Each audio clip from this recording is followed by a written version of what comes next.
On dit souvent que l'imagination de l'homme n'a aucune limite. Que ce soit dans la conquête spatiale ou à travers un dessin, l'homme a toujours su dépasser ses limites. Et quand on parle d'imagination libre sans contraintes ni règles, on parle alors de fantasy. Salut à tous, c'est Shazer et aujourd'hui je vais vous présenter des animés fantasy épatants. Chain Chronicle. Chain Chronicle est à l'origine un jeu vidéo, dont le but est de créer une équipe et de défendre une zone contre des ennemis. Le Chain Chronicle est un livre possédant d'énormes pouvoirs. Celui-ci doit être utilisé afin de vaincre le roi sombre. Mais revenons-en à l'animé. L'épisode 1 débute par l'invasion de Yuri et son armée dans le château du roi sombre. Ah ouais, direct, ils ont pas le temps. Ouais, sauf qu'ils se sont fait éclater. De plus, le Chain Chronicle a été coupé en deux, dont une partie est détenue par le roi sombre. Et c'est après cette défaite cuisante que l'armée de Yuri bat en retraite. Mais sur le chemin du retour, ils vont faire la rencontre d'un jeune homme du nom de Aram. Yuri voit alors en lui un énorme potentiel capable de vaincre le roi sombre. Et qu'est-ce que j'en ai pensé? Eh bien tout d'abord, le fait que dès le premier épisode nous sommes au cœur de l'histoire, je trouve ça super cool. On perd pas de temps, on est directement dans le sujet. De plus, les combats sont super stylés et l'humour est bien placé.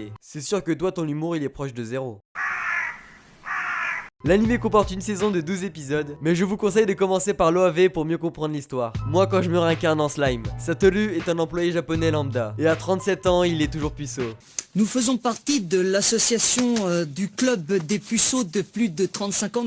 Un jour, en allant au restaurant avec des collègues, Satoru se fait assassiner. Et c'est à ce moment-là que quelque chose d'étrange se passe. En effet, celui-ci va se réincarner en slime et aura pour prénom Limul. Et il est vrai qu'au premier abord, on pourrait se dire que c'est nul. Mais au contraire, c'est ça qui est génial. Parce que dans ce nouveau corps, Limul acquérit deux compétences complètement cheatées. La première, prédateur, qui lui permet d'obtenir toutes les compétences de la personne ou la chose qu'il aura dévorée. Et la seconde, grand sage, qui lui permet de comprendre toutes les situations qui l'entourent. Ah, en fait, c'est un guide touristique. Ouais, si tu veux. En fait, maintenant, on a un slime qui est la créature la plus cheatée que ce monde puisse connaître. Et c'est ce petit aspect comique qui fait la force de moi quand je me réincarne en slime. On suivra alors ses aventures les plus farfelues les unes que les autres, ainsi que la formation de son propre village qui ne cesse de grandir. Et c'est juste méga trop stylé. C'est clairement un coup de cœur pour moi. Il est actuellement à son 14e épisode, dont 24 qui sont prévus et vous ne serez absolument pas déçus. Zetsuen de Tempest. Une jeune fille du nom d'Aika s'est faite assassiner. Son frère Mairo est parti à la recherche du meurtrier. Mais un jour il réapparaît pour sauver son ami Yoshino d'une organisation paragouvernementale qui enquête sur la maladie du fer. Celle-ci transforme en métal des individus qui respirent des particules émises par des fruits. Attends. T'es en train de me dire que l'ennemi c'est des fruits? Pas totalement. En fait, les vrais ennemis sont les membres du clan Kusaribe. Leur but est simple, faire revenir à la vie l'arbre de la destruction, alors qu'ils devaient protéger l'arbre des origines. Bah écoute, faut toujours des imbéciles. Mais une des membres du clan, Akaze Kusaribe, en y était opposée, mais a dû se faire exiler sur une île. D'ailleurs, celle-ci a réussi à prendre contact avec Mairo et Yoshino, TMTC les services secrets, et elle leur a fait comprendre que cet arbre de la destruction a un lien avec le crime de la sœur de Mairo. Alors les deux amis sont partis à la recherche de l'arbre de la destruction afin de sauver le monde et de découvrir l'identité du meurtrier. Et je trouve que pour un animé qui date de 2012, c'est super bien fait. Il y a pour le moment une saison de 24 épisodes, alors faites-vous plaisir. Isekai Mao Tushokan. Sakamoto est un gamer solitaire et il joue énormément à Cross Reverie à un point où il est devenu le plus fort. Moi aussi je suis fort à Fortnite. Mais lors d'une partie, il se fait invoquer par des filles.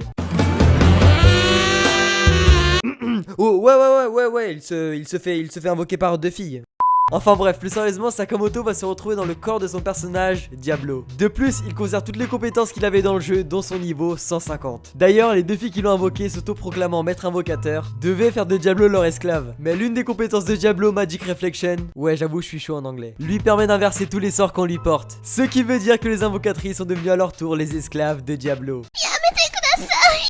De plus, comme dans moi quand je me réincarne en slime, Sakamoto est un peu dépassé par sa puissance. Et ça donne des scènes ultra drôles. L'animé est vraiment axé sur la comédie. Vous allez alors suivre sa légende où il va se faire respecter pour sa puissance destructrice. L'animé compte une saison de 12 épisodes et ne manqueront pas de vous faire taper des barres de rire. Voilà, ce sera tout pour cette vidéo. Merci aux personnes qui ont voté sur Twitter pour avoir choisi le thème de la vidéo d'aujourd'hui, vous êtes super. D'ailleurs, je vous invite à me suivre parce que je donne beaucoup d'infos sur la chaîne et on rigole beaucoup. Sinon, n'oubliez pas de liker, commenter ainsi qu'à vous abonner, ça m'aide vraiment à continuer. Et quant à moi, je vous dis à la prochaine, c'était Shazer, ciao.